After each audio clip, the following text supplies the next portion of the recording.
Battle of Nicaea. A battle of knights, emperors, and broken oaths. Imagine a world where kings pawned their castles, knights sold their war horses, and emperors played mind games sharper than any sword.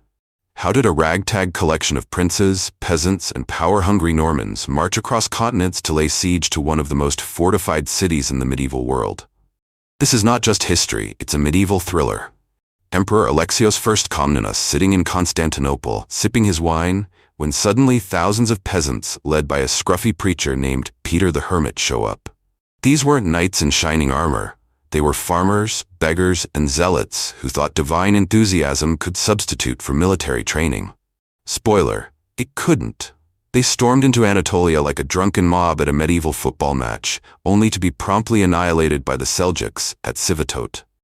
Alexios, watching this fiasco unfold, probably muttered, "This is why we can't have nice crusades." The disaster left him wary, but he wasn't giving up. He wanted disciplined knights, not pitchfork-wielding zealots. Alexios, ever the planner, designated Dyrrhachium, modern-day Albania, as the crusader meetup spot. Think of it as the medieval version of Comic-Con, but instead of cosplayers, you had Byzantine officials, interpreters, and warehouses stuffed with grain, wine, and shiny gifts. Chronicler Fulcher of Chartres marveled at the linguistic chaos. Whoever heard of such a mixture of languages in one army? Franks, Flemings, Frisians, Gauls, Normans, English, Scots, Italians, Iberians, Greeks, Armenians. If any Breton or Teuton wished to question me, I could neither reply nor understand. Basically, it was the Tower of Babel with swords. The first to arrive was Hugh of Vermandois, brother of the excommunicated French king. In February 1096, he held a council in Paris to plan logistics. Just as nobles debated supply chains, a lunar eclipse turned the moon blood red. Thousands of Parisians gasped. Some saw it as divine approval, others as a cosmic warning. Soon, nobles and peasants alike sold off their possessions to fund the journey, causing a rare medieval mass deflation. Imagine everyone pawning their goats at once. Hugh set off on August 15th, joined by remnants of Count Emiko's knights. At Bari, he sent envoys ahead with the most pompous message ever. "Be it known to you, Duke, that our Lord Hugh is almost here. He brings the golden standard of St. Peter. He is supreme commander of the Frankish army. Prepare to meet him." Cue dramatic drumroll, and then disaster.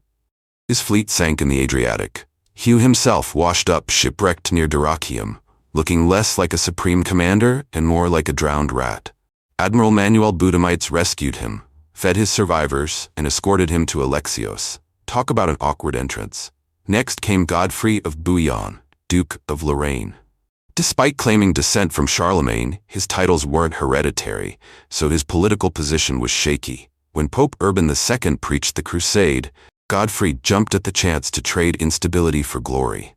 He sold estates, mortgaged his castle, and, less nobly, extorted Jewish citizens to fund his army. His brother Baldwin joined him, along with a formidable force of knights. To avoid papal politics, they marched through Hungary. King Coloman, wary of crusader looting, demanded Baldwin as a hostage. Godfrey agreed, promising discipline. Miraculously, the march was peaceful. Anyone who defied Godfrey was executed. By November, Baldwin was released, and the army entered Belgrade. By the time they reached Niš, Byzantine escorts showered them with grain, wine, oil, and meat. Some nobles were so dazzled they sprinted ahead to Constantinople, hoping for more gifts. Then came the rumor. Hugh was imprisoned. On December 12th, Godfrey halted at Salimbria. When Alexios refused to release Hugh, who wasn't actually imprisoned, discipline collapsed. Crusaders raided the countryside. By December 23rd, they camped outside Constantinople, where Hugh himself reassured Godfrey the rumor was false. But tensions flared. Survivors of Sivatote blamed Alexios for their slaughter, and Godfrey refused to meet him. Alexios retaliated by closing markets. Cue medieval passive-aggressive warfare, demands, insults, scare tactics, and even a short-lived Christmas truce.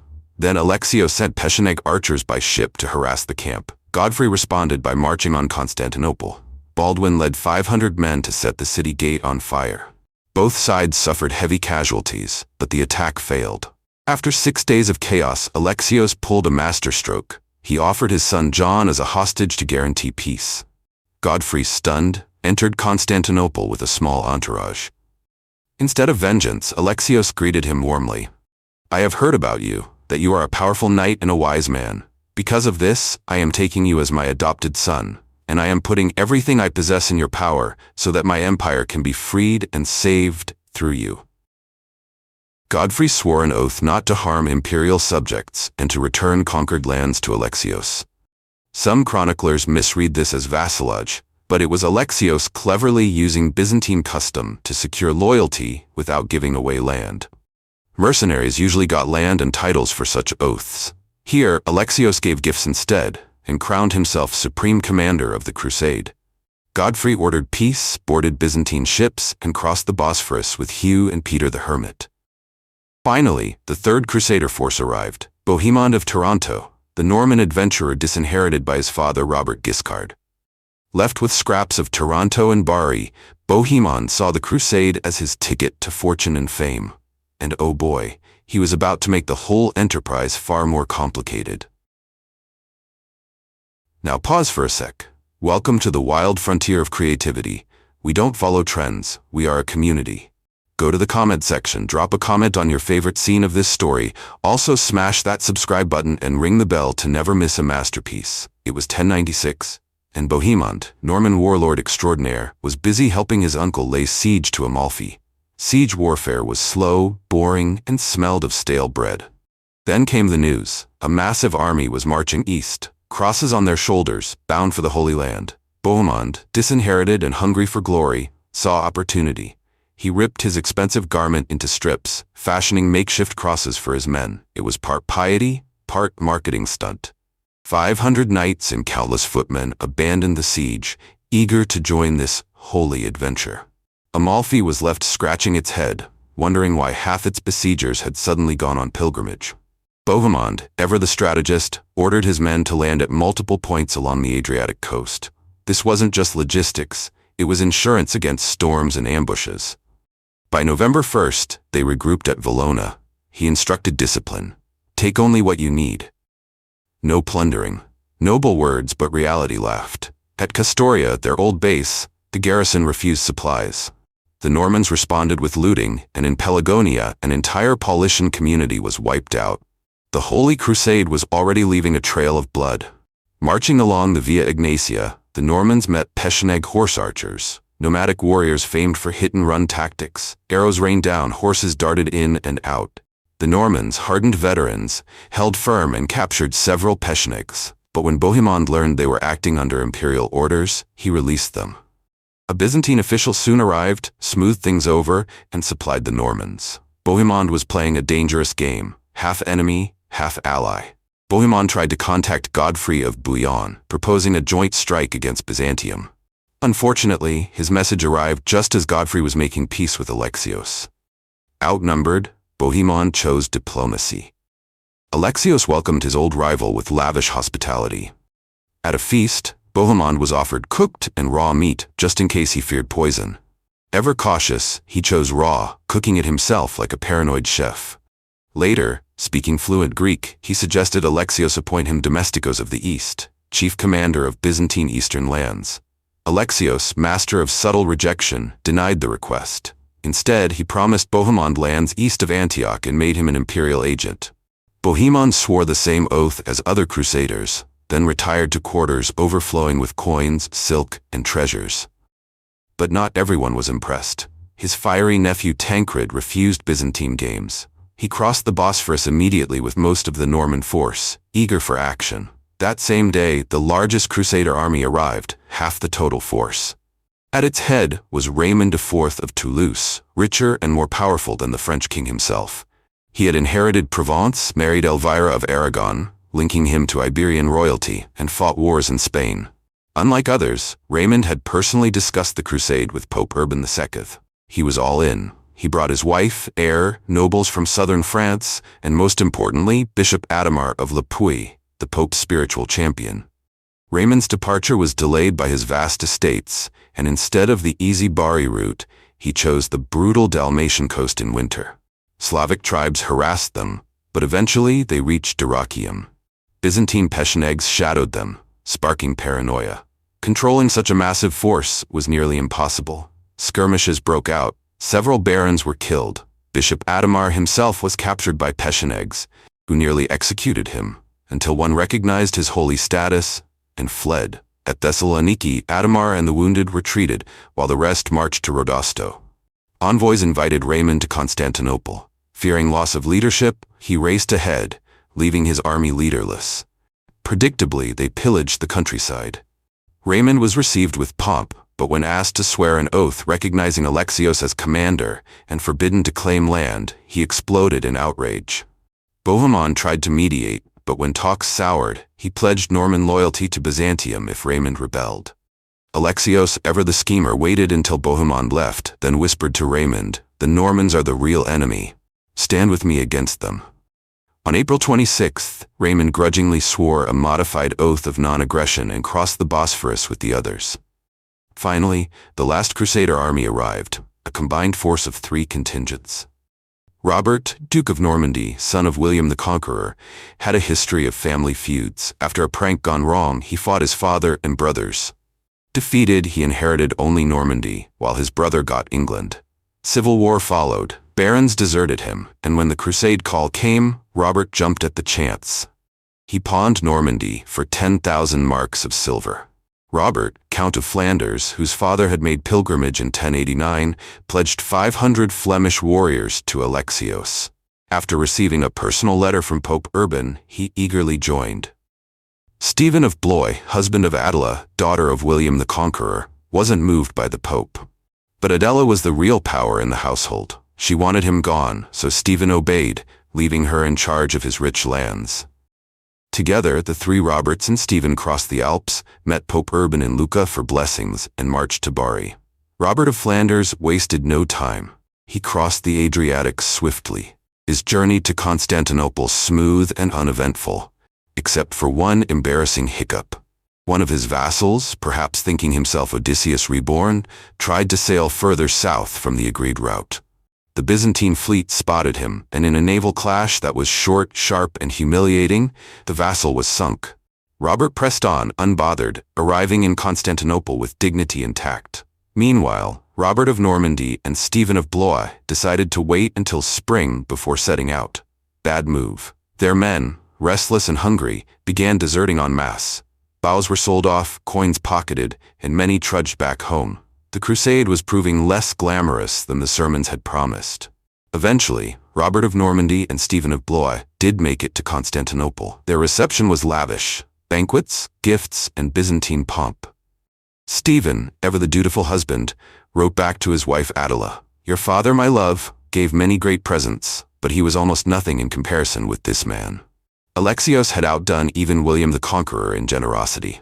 The Crusader host gathered at Civitot, a camp bursting with supplies. Byzantine merchants kept the market stocked, selling goods at fixed and fair prices. Despite losses from starvation, skirmishes, disease, shipwrecks, and desertion, the force was still massive. Estimated strength, 80,000 souls. Knights, 7,500 mounted infantry.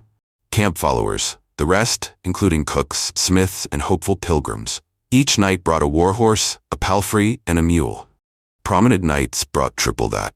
The baggage train was colossal, yet Byzantium managed to keep pace with the logistical demands. General Tatikios joined with 2,000 Byzantine infantry, adding discipline to the Crusader chaos. In April 1097, the host moved out along Roman roads, cleared of overgrowth and marked with crosses to guide them. Their destination, Nicaea, the jewel of Bithynia. On May 6th, the Crusaders beheld its mighty fortifications, walls stretching 5 kilometers, 10 meters high, 117 round towers, each 17 meters tall. Double ditch, 4 gates, and the Ascanian lake at its back. The Seljuks manned these defenses with deadly skill. The city, once the site of Constantine's first ecumenical council, was now a Turkish stronghold. The mutilated remains of the People's Crusade outside its walls only hardened the Franks' resolve. Sultan Kilij Arslan, confident in Nicaea's strength, left his family and treasury there while he marched east to fight the Danishmends. He thought the Crusaders were no threat. But when reports revealed their numbers dwarfed the rabble he had crushed before, he rushed back, arriving May 14th. Early Crusader assaults failed. 2 spies were caught, revealing the Sultan's presence nearby. Messages flew to Raymond of Toulouse to hurry and encircle the city. Raymond's Provençal detachment, half the Crusader force, was setting up camp when 10,000 Turks charged, screaming and losing arrows. Exhausted, the Franks held the line. Raymond stood in the vanguard, while Bishop Adhemar of Le Puy delivered his fiery oration. Now eternal life is at hand for you. Go forth confidently against these enemies of the living God, and God will allow you today to achieve victory. The Seljuks pressed for hours but could not break the line. Then Godfrey of Bouillon and Robert of Flanders struck the Turkish flank. Casualties were heavy, but the Sultan was repelled. The Crusaders showed no mercy. Thousands of heads were collected, some sent to Alexios at Pelicanum, others catapulted over the walls, still more impaled on spears. The defenders responded with grisly theatrics, dangling corpses from battlements using iron claws. By June 3rd, the full Crusader host had arrived. A council was formed, a shared treasury established, and siege engines built. The Fox, a ram shelter, collapsed and killed 20 men. Siege ladders failed against the towering walls. Another ram, destroyed by Greek fire.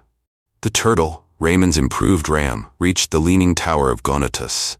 Sappers dug beneath, burned supports, and toppled the tower. But overnight, the garrison rebuilt the breach with rocks. Meanwhile, Alexios feared the Crusaders might seize Nicaea for themselves. He sent Admiral Boutumites to negotiate. When talks failed, the Byzantines dragged ships over mountains to the lake, cutting off supplies. Kilij Arslan's wife tried to flee by boat, only to be captured.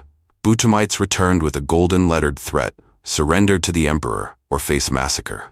The garrison agreed. On June 19th, General Tatikios announced a grand assault. Crusaders armed themselves, banners raised, ready to storm the walls. Suddenly, Roman standards appeared atop the ramparts. Nicaea had already surrendered to Byzantium. Some Crusaders shouted, "Glory to you, Lord." Others muttered darkly, wondering if the real purpose of this crusade was liberation or manipulation. The first hurdle was cleared, but the cracks between Byzantines and Franks were widening. Next up, the Battle of Nicomedia. The road to Jerusalem had begun with intrigue, betrayal, and Byzantine cunning. The Crusaders had won, but not in the way they expected. Don't forget to follow us, subscribe, and click that notification bell so you never miss another deep dive into the past. We've got more epic tales, hidden truths, and mind-blowing connections coming your way. Trust us, you won't want to miss what's next. History isn't just about dates and battles, it's about the drama, the decisions, and the dominoes that shaped our world. So stay curious, stay eccentric, and we'll see you in the next story.